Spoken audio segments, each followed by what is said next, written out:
आप सभी को मेरा नमस्कार दोस्तों। तो जैसा कि आपने कल श्री शिव महापुराण द्वितीय रूप संहिता के 5वें अध्याय का श्रवण किया था, तो आज मैं आपको श्री शिव महापुराण द्वितीय रूप संहिता के 6ठे अध्याय का श्रवण करा रहा हूँ, जिसे आप लोग ध्यान से सुनिए।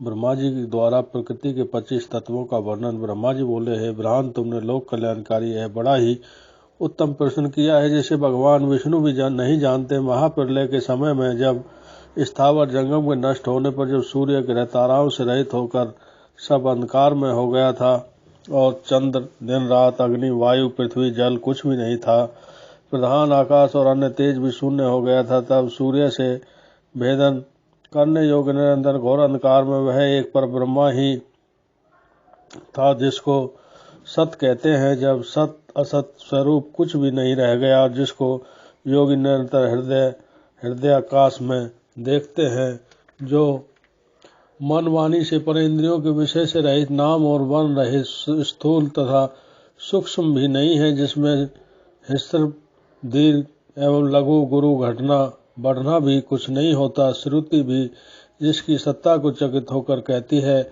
वह सत्य, ज्ञान और अनंत स्वरूप तथा परमानंद परम पुरुष है, जो ज्ञान में और शोभा युक्त है।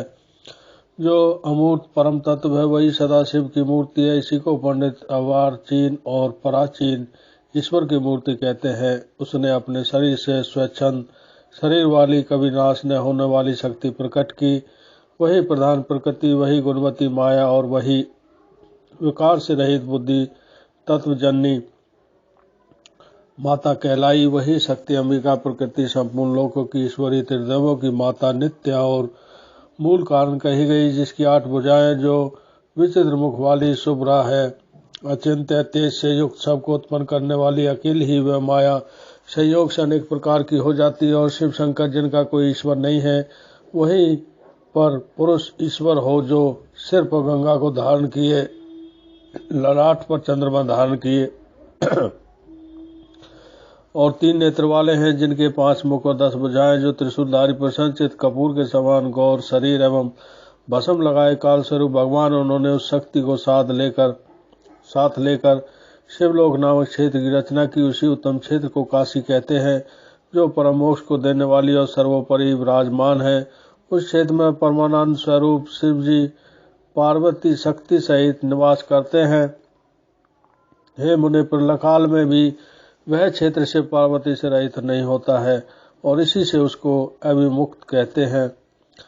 धनुषधारी शिव जी ने पहले इसमें एक आनंद वन बनाया था। उस आनंद वन में शिवा शिव के रमन करते रहने पर हे नारद जी, उन्हें किसी दूसरे पुरुष के निर्माण की इच्छा हुई और उन्होंने सोचा कि हम इसका भार किसी दूसरे पर देकर शांति से काशी में केवल शयन करें।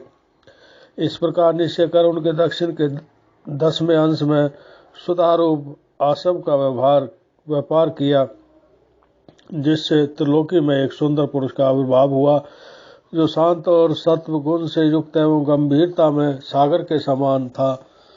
तब उस अजेय पुरुष ने प्रकट होकर परमेश्वर शंभु को प्रणाम कर कहा कि हे स्वामिन, मेरा नाम कहकर मेरे कर्मों को भी तो कहिए।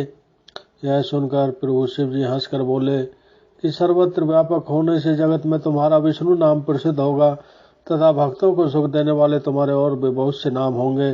तुम परम कार्य साधन के लिए दृढ़ता से तप करो।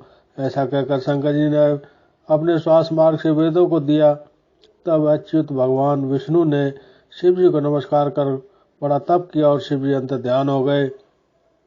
विष्णु जी ने 12,000 दिव्य वर्ष तक तप किया, किंतु तब से अब तक उन्होंने अपने मनोरथ कल्याणकारी शंभु का कभी दर्शन न पाया। जब उन्हें इसकी चिंता हुई तो शिव जी ने ऐसी वाणी उत्पन्न की कि तुम अपने संशय को दूर करने के लिए फिर तप करो। विष्णु जी ने फिर बहुत दिन तक घोर तप किया। तब शिव जी की माया से विष्णु जी शरीर से अनेक प्रकार की जलधाराएं निकली और वह सब जल शून्य में व्याप्त होकर फिर ब्रह्मरूप हो गया, जिसके स्पर्श से पाप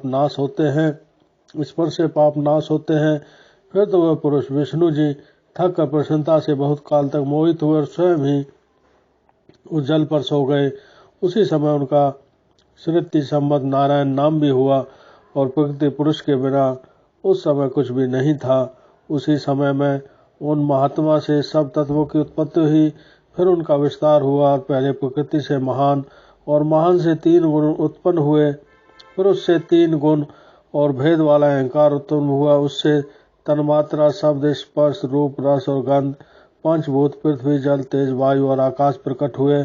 और उससे नेत्र, कान, जिह्वा और त्वचा आदि ज्ञानेन्द्रिय तथा वाणी, हाथ, पैर, गुदा और उपस्थ ये कर्म इंद्रिया उत्पन्न हुई। इस प्रकार पुरुष के बिना यह सब प्रकृति का जड़ रूप कार्य हुआ। जो सब तत्व शिव जी की इच्छा से 24 प्रकार के हैं, ये सब एकत्र होकर ब्रह्म रूप जल में सो रहे हैं। इति श्री शिव महापुराण तरुण संहिता का 6वां अध्याय समाप्त। तो दोस्तों, आपने श्री शिव महापुराण रूप संहिता के 6वें अध्याय का श्रवण किया। आशा करता हूँ कि आपको आनंद आया होगा। आपको अध्याय पसंद आया है, आनंद आया है तो आप इसे लाइक, शेयर और सब्सक्राइब कर देना। आगे आपकी मर्जी, आगे भी मैं आपको श्री शिव महापुराण के अध्याय का श्रवण कराता रहूँगा, जिसे आप लोग प्रेम से सुनते रहिए। इन्हें सुनने से मन शुद्ध होता है और मन में बड़ी सी शांति प्राप्त होती है। तो ऐसी मेरी आपसे विनती है कि आप इन अध्यायों को मन लगाकर जब भी आपको खाली टाइम मिलता है तो आप प्रेम से इनको सुनिए। भगवान भोलेनाथ आपकी सभी मनोकामनाओं को पूर्ण करेंगे, आपके कष्टों का निवारण करेंगे, ऐसी मैं आशा करता हूँ। ओम नमः शिवाय, ओम नमः शिवाय, ओम नमः शिवाय।